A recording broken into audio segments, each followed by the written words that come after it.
do açúcar, na época do descobrimento dos mares, do ouro e do café, que vieram posteriormente.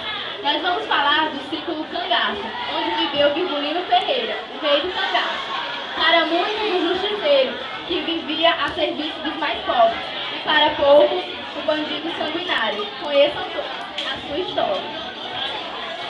A história começa quando o jovem Virgulino, com apenas 17 anos, passava com seu burro carregado com utensílios para vender no vilarejo mais próximo de sua casa, quando de repente é surpreendido por dois cangaceiros.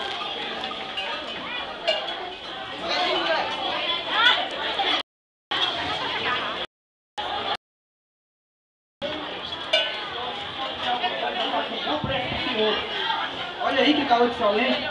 Quem já se viu caçando algum para dar por alguma coisa?